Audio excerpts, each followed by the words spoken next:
this massive Southern defeat, Ulysses S. Grant manages to break through the defenses of Vicksburg, and Vicksburg surrenders to him on July 4th, 1863. In fact, the 4th of July was not celebrated in Vicksburg for, I don't know, something like 80 years after the Civil War. Grant's victory in the West leads Lincoln to make the decision to place Grant in control, in charge of the entire army. And so Grant takes over control of the entire Union Army in March of 1864. And Grant was, unlike all of the other previous Northern commanders, Grant wasn't necessarily, he certainly wasn't, smarter than Lee. He certainly didn't have a better command of military tactics than Lee or anything like that. But what Grant had was, Grant had the type of personality that it was going to take to beat Lee. Grant was sort of a bulldog. He was dogged, determined.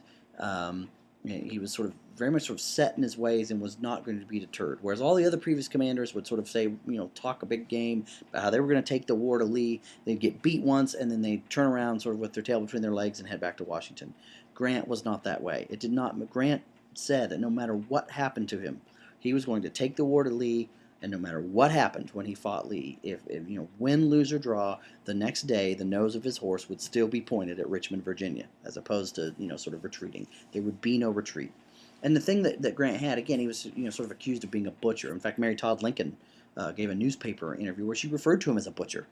But Grant could count, and what he realized was he and Lee could keep fighting huge battles and each losing 10, 15,000 men, whatever. Okay.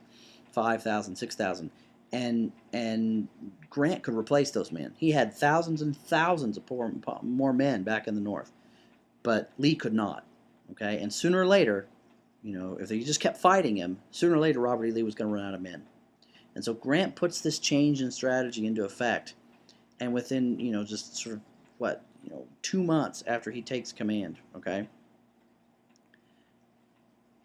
in 6 weeks, over a 6-week period, shortly after he took command in the sort of May, June of 1864, Grant loses 60,000 men in 6 weeks. Hence why Mary Todd Lincoln called him a butcher.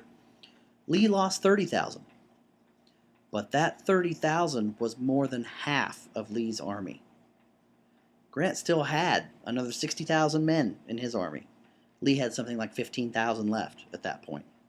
And again, it was only a matter of time. However, Grant eventually bogs down in the summer of 1864 outside Petersburg, Virginia. Or actually, yeah, in the summer of 1864 outside Petersburg, Virginia. And for 9 months, he is not able to break through the defenses of Petersburg. Petersburg, Virginia is sort of the last stronghold. And once Petersburg, if you can take Petersburg, then the way's open and you've got Richmond. Okay, but Grant, even though he's sort of pushing Lee back and taking huge casualties, but certainly fighting this war of attrition against Lee, eventually he bogs down in the summer of 1864. And no matter what he does, he cannot penetrate the defenses that Lee has put up at Petersburg. And so it looks like Grant's going to go the same way as the rest of all the other previous Union commanders. A failure, probably going to be replaced. Rumors of him drinking during the siege of Petersburg, and he may have been when nothing was going on. And so it looks like Grant is going to be just another big failure like the rest of them. Additionally, things start to turn south for the North in the West as well, or in the rest of their army. And that is that when Grant left the Army of the West, he placed his friend William Tecumseh Sherman in charge, who was talked about in the film. And Sherman outlined a strategy that he and Grant agreed on, a strategy where Grant would move against Richmond and Sherman would move against Atlanta, because Atlanta, Georgia, was the only thing that the Confederates had that was anywhere near an industrial city. It was the only sort of considered the industrial heart of the Confederacy, whereas the North had umpteen industrial cities pumping out all sorts of war material. The South really only has Atlanta at this point. And so if the Union can take Atlanta, then that seriously degrades the South's ability to fight the war. And and for several months in the spring of 1864, William Sherman is outside Atlanta, but he's not able to break through the defenses of Atlanta. And so here you have, and by the time you get to the summer, by the time you get to June or so of 1864, William Sherman is bogged down outside Atlanta, and Ulysses Grant is bogged down outside Petersburg. And at that point, things are going so bad for both Sherman and Grant that Lincoln, who's up for re-election in November of 1864, actually tells his cabinet, writes them a memo that basically says it's become increasingly clear that we will not be re-elected in November. In fact, his opponent is none other than George McClellan, the man who Grant had fired twice as commanding general of the army. McClellan was the Democratic candidate, and McClellan was running on a platform. Public sentiment for the war was at an extreme low at this point. Many people just wanted to end it, and many people just kind of felt, if the South wants to go be their own country, so be it, let them, right? And so McClellan was running on a campaign that if he was elected on a platform, if he was elected, he would begin negotiations with the Confederacy to negotiate an end to the war, okay, and basically recognize their independence.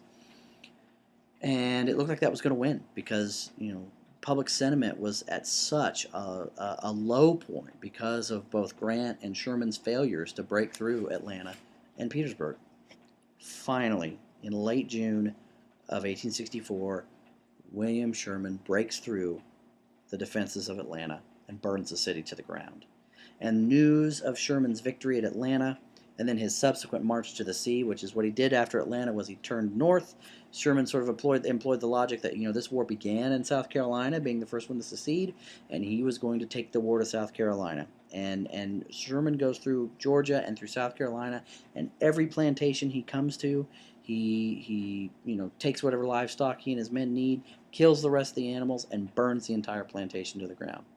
The idea, Sherman was quoted at one time as saying, the general public doesn't seem to understand that, war is a nasty, dirty business, and you win by being the dirtiest and the nastiest. Then, the next spring, on April 2nd, 1865, Grant finally succeeds. Lincoln is reelected in November. The increase in popularity, following Sherman's victory in Atlanta is enough to boost Lincoln's reelection to the point that he is reelected in November of 1864. And then that following spring, on April 2nd, 1865, about the time Lincoln is inaugurated for a second term, Grant manages to take Petersburg, to finally fight his way through the defenses and take the city. And at that point, it's obvious that Richmond can't be defended. The Confederate government, Jefferson Davis and the Confederate government, flees Richmond. And a few days later, Abraham Lincoln actually strolls the streets of Richmond himself. Goes down on a steamboat. 1 week later, on April 9th, 1865, Robert E. Lee surrenders to Ulysses S. Grant at Appomattox Courthouse, and the Civil War comes to a close. Of course, less than a week later, Abraham Lincoln is attending a play at Ford's Theater, and a Southern sympathizer, an actor named John Wilkes Booth, creeps into the booth or the box where the Lincoln family is watching the play. It's called Our American Cousin, actually. And Booth creeps up behind the president with a pistol and shoots him in the back of the head, jumps to the stage screaming, death to traitors in Latin, and Abraham Lincoln dies shortly thereafter. And his vice president becomes president of the United States. He made him Andrew Johnson. And the era after the Civil War, which we know as Reconstruction, turns out to be in many ways a gigantic failure. But that's something we can talk about in U.S. history, 1877, since 1877. Anyway, that is it. That's the final lecture, and now you've made it through all of them. So, best of luck on your finals. Make sure you get them in by the due dates via Blackboard, and I look forward to seeing what you come up with. Thanks.